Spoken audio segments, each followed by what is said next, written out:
Los periodistas.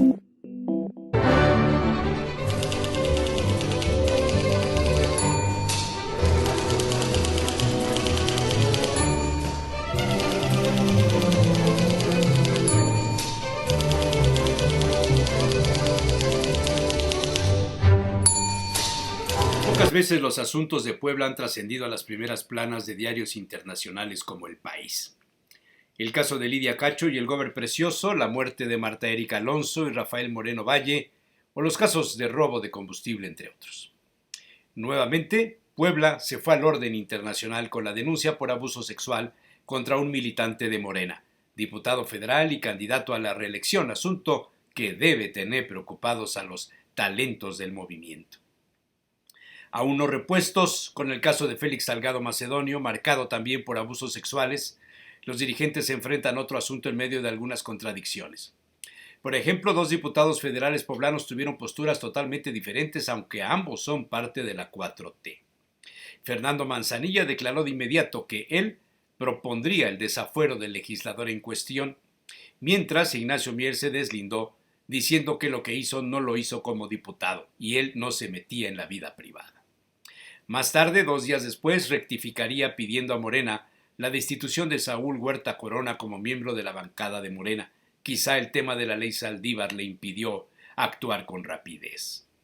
Hace un par de meses el Parlamento inglés vivió un colapso derivado de asuntos similares.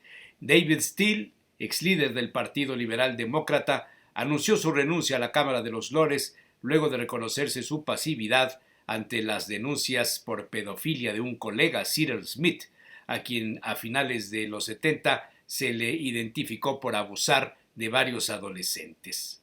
La pedofilia fue condenada finalmente en Inglaterra.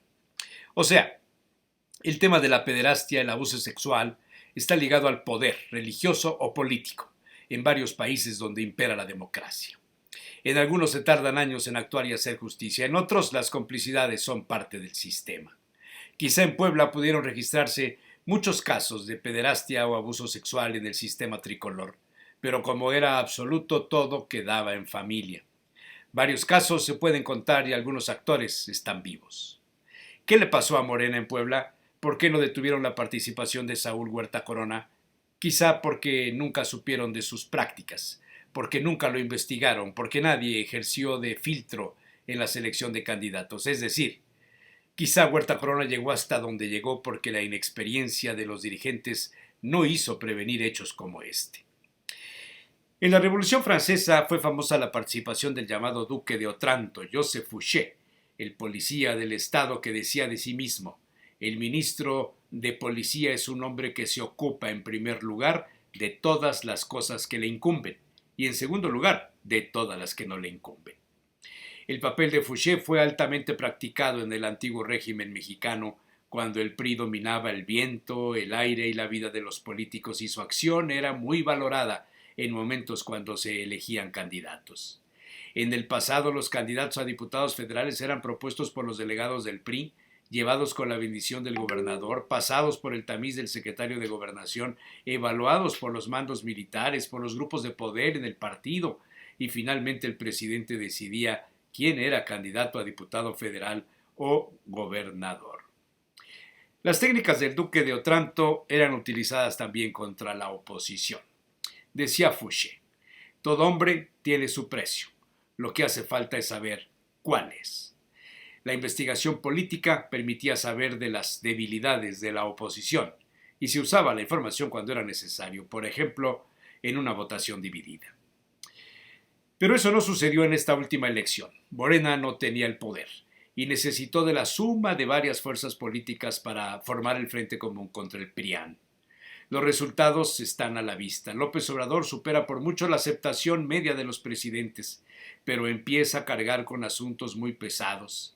Hace las veces del pípila en la toma de la Alhóndiga de Granaditas. Y he aquí que Saúl Huerta Corona se coló hasta la cocina, hasta la Secretaría de la Comisión de Hacienda, y obtuvo el aval, ¿se sabrá de quién?, para buscar la reelección. Huerta sintió, vivió el poder y se vio en un futuro con más poder aún. Un poder que lo cegó para cometer errores fundamentales, un estilo de la vieja política enfrentado a la modernidad de las redes sociales y peor todavía, Huerta Corona tiene enfrente a todos los críticos de López Obrador. Salgado Macedonio y Saúl Huerta de la mano, en una elección que viene a complicar a los morenistas un escenario que se veía como miel sobre hojuelas y que ya está viviendo los contrapesos del juicio mediático y ciudadano.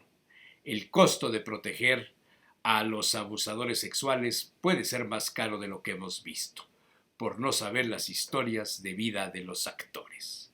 O por lo menos así me lo parece.